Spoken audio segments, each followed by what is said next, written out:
Good evening, I'm Rehatul. A targeted terrorist attack at a Hanukkah celebration on Sydney's Bondi Beach has left the city reeling. Police and emergency services confirmed that at least 12 people have been killed and 29 others injured, including 2 police officers, after gunmen opened fire on a large crowd attending the Hanukkah by the Sea event on Sunday evening. Authorities have classified this assault as a terrorist act motivated by anti-Semitism, saying that the Jewish community was deliberately targeted on the first night of Hanukkah. One of the suspected attackers was shot dead at the scene, while a second assailant was neutralized and is now in custody in a critical condition. Now, amid the chaos, widely shared footage captured a dramatic and courageous moment. A 43-year-old Sydney fruit shop owner, Ahmed Al-Ahmed, tackled and disarmed one of the gunmen, wresting away his rifle and also placing it aside, an act that authorities and witnesses say likely saved many lives. Al-Ahmed was reportedly wounded during the struggle and is receiving treatment at a hospital.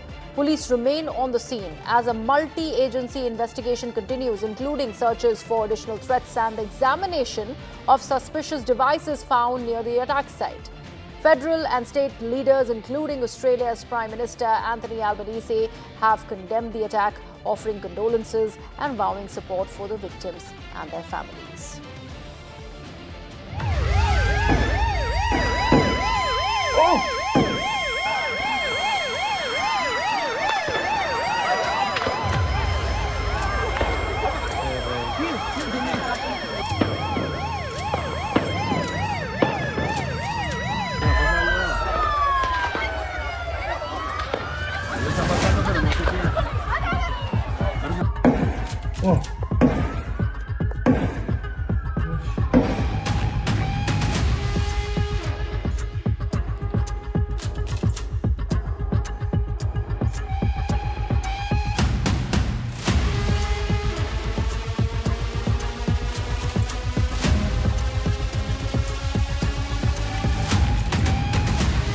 An attack on Jewish Australians is an attack on every Australian.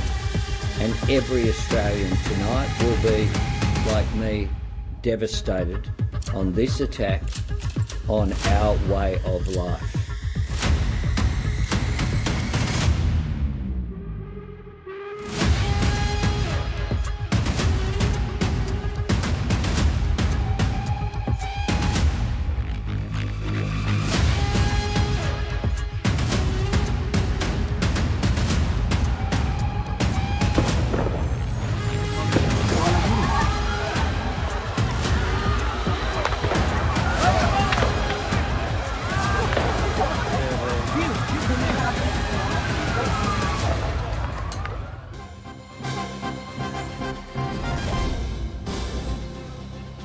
And before we get into discussing this further on the explosive weekend debate, we have some breaking news that's coming in. One of the shooters, remember, has been identified as Naveed Akram.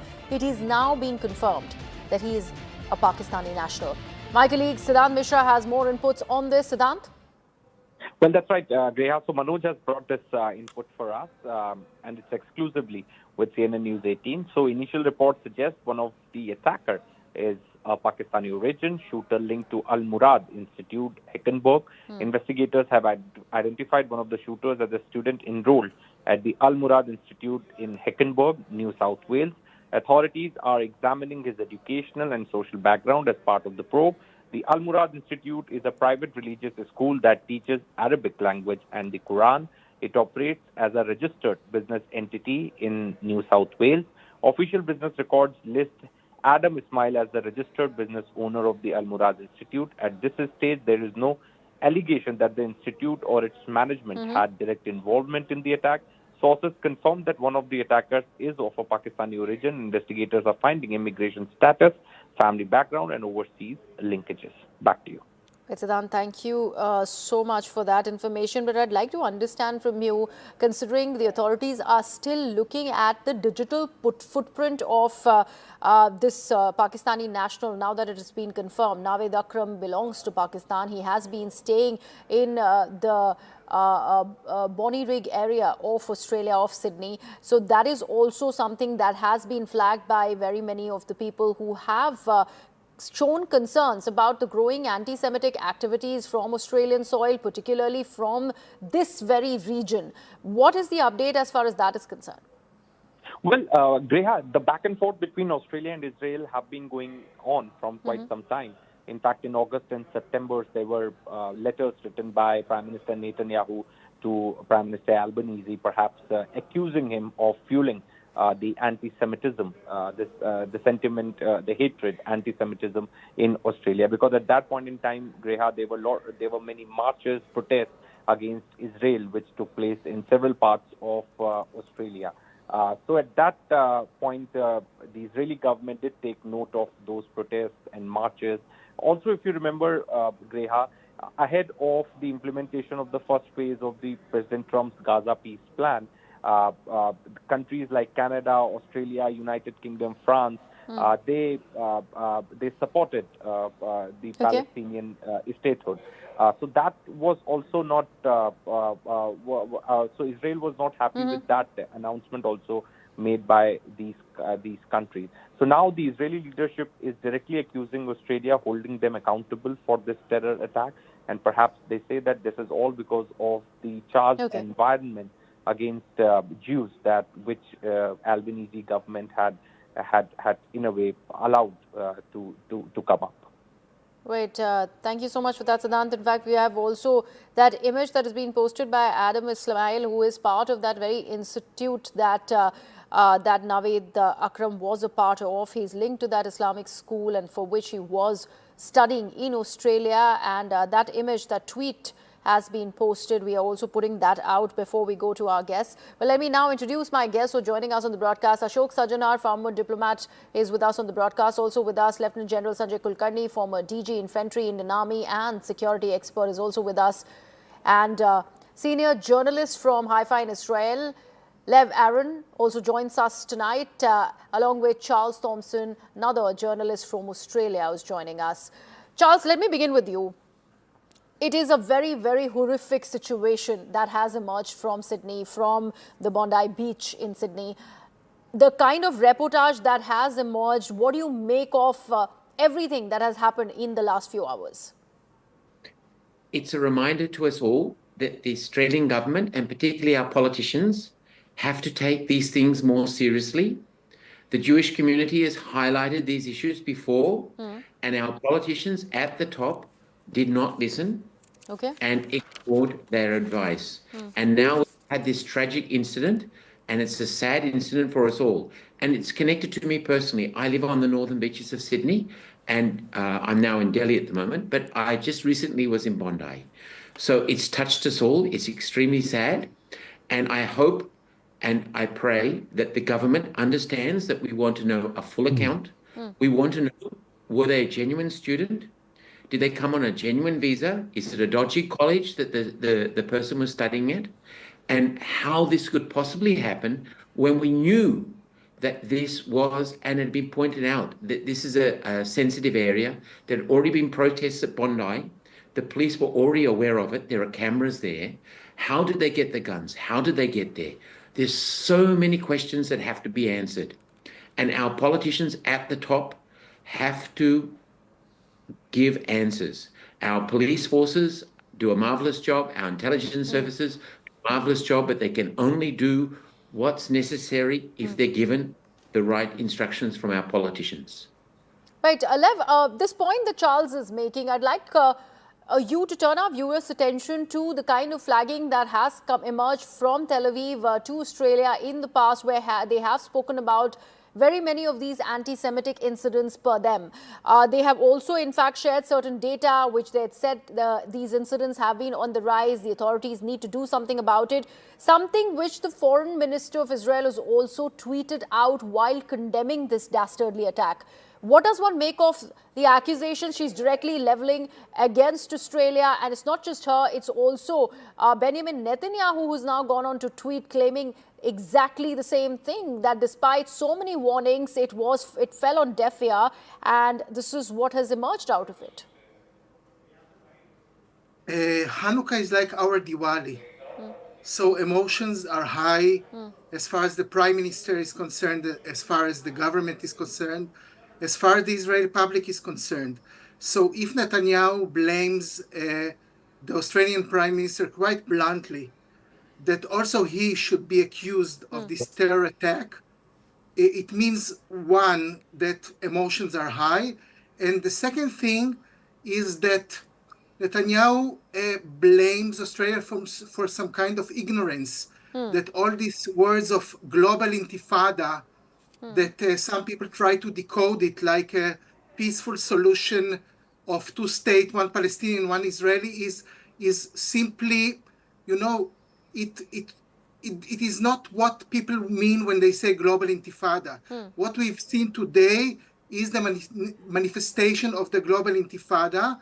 And in a way, Netanyahu wants the Australian government to understand that if they don't take seriously the jihadist threat within Australia, it will not be the last terror attack. Okay, let's in fact put that tweet out by the Israeli Prime Minister Benjamin Netanyahu. He has gone on to blame the Australian government for the Sydney terror attack, and this is what he said. He says that he sent a warning to Albanese 4 months ago, claiming that the government's policy was promoting and encouraging anti-Semitism in Australia. Let's take a look. Let's listen into that reaction of Netanyahu's. On August 17th, about 4 months ago, I sent Prime Minister Albanese of Australia a letter in which I gave him warning that the Australian government's policy was promoting and encouraging anti-Semitism in Australia. I wrote, "Your call for a Palestinian state pours fuel on the anti-Semitic fire. It rewards Hamas terrorism. It emboldens those who menace Australian Jews and encourages the Jew hatred now stalking your streets. Anti-Semitism is a cancer. It spreads when leaders stay silent. It retreats when leaders act. I call upon you to replace weakness with action, appeasement with resolve. Instead, Prime Minister, you replaced weakness with weakness and appeasement with more appeasement. Your government did nothing to stop the spread of anti-Semitism in Australia. You did nothing to curb the cancer cells that were growing inside your country. You took no action. You let the disease spread. And the result is the horrific attacks on Jews we saw today. It requires the action of your government, which you're not taking. And you have to, because history will not forgive hesitation and weakness. We send our condolences to the people of America. And I want to say that our policy is exactly that policy. That's why those who target Israelis, target our soldiers, try to kill them or try to hurt them and wound them, as happened in Gaza yesterday, we take action. They will spend the rest of their brief, anxious lives knowing that Israel will hunt them, find them, and ruthlessly dispose of them. That is American policy. This is Israel's policy. It's our policy in Gaza, in Lebanon, anywhere around us. We do not sit by and let these killers kill us. There's a very, very strong statement coming in from the Israeli Prime Minister Benjamin Netanyahu. Ambassador Sajjana, your word on this. He's pretty much saying that recognition of the Palestinian statehood has led to this. He's saying that recognizing Palestine as a state, which Australia has done, which very many countries like the UK have done, France has done, all of this is equal to anti-Semitism. What do you make of this statement? Yeah, thank you very much, Griha. And yes, I think what Prime Minister Netanyahu is saying, he's saying in the context of, what has happened. Now, that is, of course, government policy, what the Australian government has done in terms of giving diplomatic recognition to the Palestinian state, to the Palestinian Authority. But, that there are not only this country or, as you mentioned, France, some of the others. There are many other countries who have recognized Palestinian Authority for quite some time. As far as India is concerned, we even have their embassy here for quite some time. So I don't know whether that could really be equated with this. But that having been said, under the circumstances, because the circumstances are very charged at the moment. What we see, what has been happening in Gaza, around Israel, whether it's Lebanon, Houthis, etc. The situation is very, very charged. So under the current circumstances, possibly it could be seen that it is, inflammatory in this sort of an action could be seen to be inflammatory, and that is what Prime Minister Benjamin Netanyahu is saying. But that having been said, I think what the point that he's making, the bottom line is there has to be zero tolerance to terror. Yes. And we cannot let our guard down. And particularly, when there are Jewish festival celebrations like Hanukkah, that is maximum security has to be provided. I think the Australian police and the people whom we saw, I think they've done very commendable job in terms of, within minutes or even seconds, sort of, jumping to action and neutralizing one of them and also overpowering another one. And we'll get to the bottom of this. So I think it needs to be taken right to the bottom. We have had similar instances in Australia, when we've had these Khalistanis who have been, undertaking such incidents. And we have also raised it with Australia. Australia has committed that, they will do everything that is possible. And we know that fighting with terrorism, that the terrorists need to succeed once, and the law enforcement authorities need to succeed 100% of the time. So there can be sort of, some such cases. But that having been said, in terms of international intelligence collaboration and working with other countries, that is very important, and working together to stem the scourge of terrorism, that is very important. Lieutenant General Kulkarni, I'd want your inputs on this. When the other panelist today mentioned, Lev mentioned about how Global Ittifada has been misconstrued totally. They're not really understanding what does it stand for. Supporting the Palestinian cause or giving that scope for rallies to be undertaken on Australian soil is one thing. Recognizing the state of Palestine is one thing. But allowing anti-Semitic act is another. Do you think that difference was lacking when it is about these accusations that the Australian government now is braving of giving these anti-Semitic forces a lot of ground in Australia? Thank you, Greya. Terrorism has no religion. And that we've seen it today also. The man who pounced on him is a follower of Islam. Yes. The killers are followers of Islam. The killer comes from Pakistan, a hub of terrorism. Comes from a country which uses terrorism as an instrument of state policy. We have people now in the world encouraging from their politicians to be having a meal with them. The field marshal from there goes and has a meal in White House. So until and unless a very strong message goes to the world that, look, terrorism has no religion, and all of us have to fight against terrorism. That's the first thing. Secondly, this kind of a intifada and all of it, you can't divide the world into believers and non-believers. Everybody has a right to exist. Everybody has a right to follow what he wants to follow. And that is it. Not imposing yourself. This kind of a creation of, this fanaticism, this radicalization, and this kind of a feeling that me and me alone, and I am the best, and everybody else needs to be sorted out. I think until and unless people they realize it, it's wrong. Each one of us must be able to live properly and the way we wish to live. Now, this particular incident was foreseeable and therefore avoidable. Everybody knew that anti-Semitism was being there, and that, of course, the state of Palestine was there. The state of Palestine doesn't exist today in the state of Israel. But even for the Palestinians, for themselves, though everybody is a Palestinian, even Israel is a Palestinian for that matter, because ever since even Golda Meir had a Palestinian passport. So that is not the question. The question arises today is that if within for who is not wanting it, who was holding Gaza for many years till the Yom Kippur War? It was the Egyptians. Who held West Bank for a long time till then? The Jordanians.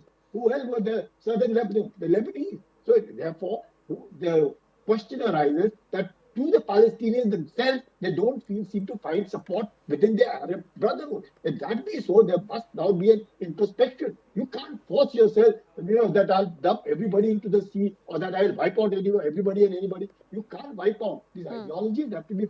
But what is more important is very nice, the Imams of Australia have come forward to condemn. That's a very, very good thing that people have now started realizing that these acts must be condemned. These acts must not be tolerated. This kind of global terrorism has to be sorted out and must be finished for all. Europe is suffering. The Americans are suffering. He's suffered. The Indians have been saying so much before, till 9/11 happened in America. America realized it and then thought that, look, what is America doing today? Lieutenant Kulkarni, that's a beautiful thing that you're saying, but I would want Ambassador Sanjana's input on this. Ambassador Sanjana, don't you think this is what happens when there is attack of this nature that emerges from some part of the world? It is that one community, unfortunately, the perpetrator of which community is responsible for that attack, that community feels so alienated and it feels so defenseless that they have to come ahead and say that we are not the ones who won with that idea of that attacker. We are not the ones. Even when we have an example of Ahmad here, who is the one responsible for saving so many lives, not even taking into account he possibly could have died while trying to nab the attacker from behind. He too is a Muslim. But that is one story, thankfully, that has emerged out of this attack as well. But that's why I say thankfully. But the community still feels alienated, don't you think? No, absolutely. I think this is a very tough act, in terms of, getting the balance of it.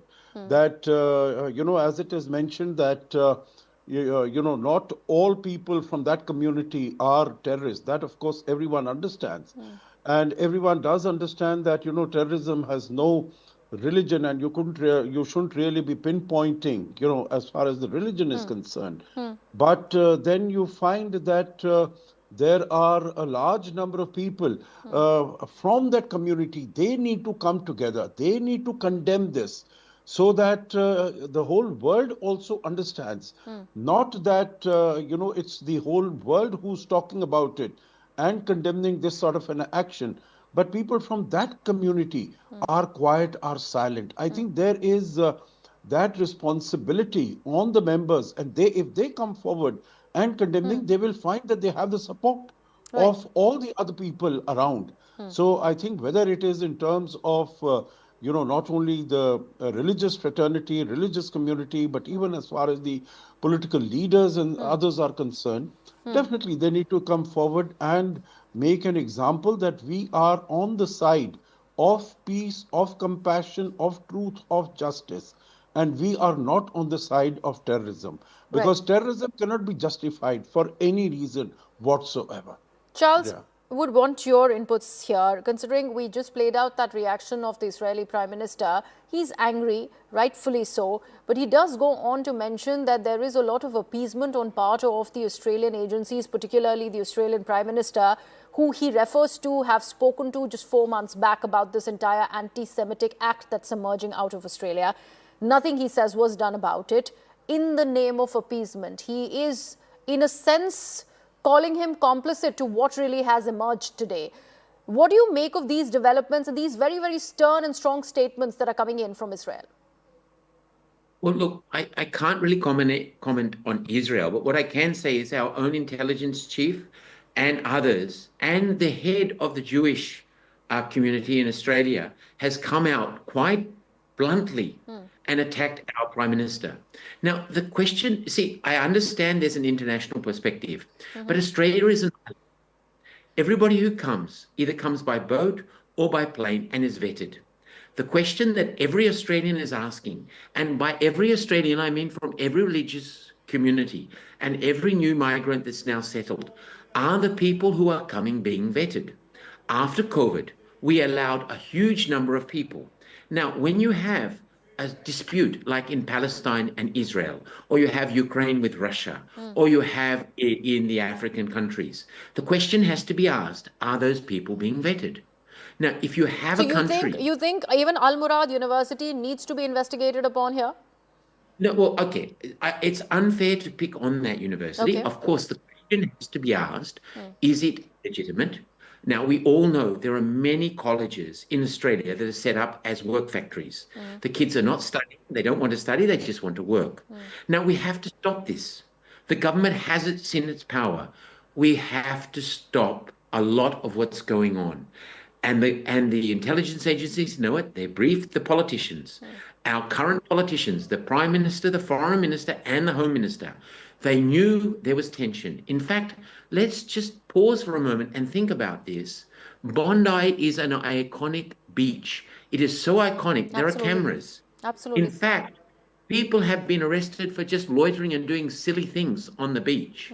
One. Two, there is a Jewish festival happening, and already we've had previously, just very recently, because of the difficulties between Israelis and Palestinians, problem on Bondi Beach. So there's a lot to be answered for. And the only way that this is going to be satisfied, I think, for the larger Australian community, is that we need to have either a coroner and crime or a royal commission that is totally independent from our politicians, gets to the bottom of it, and gives recommendations.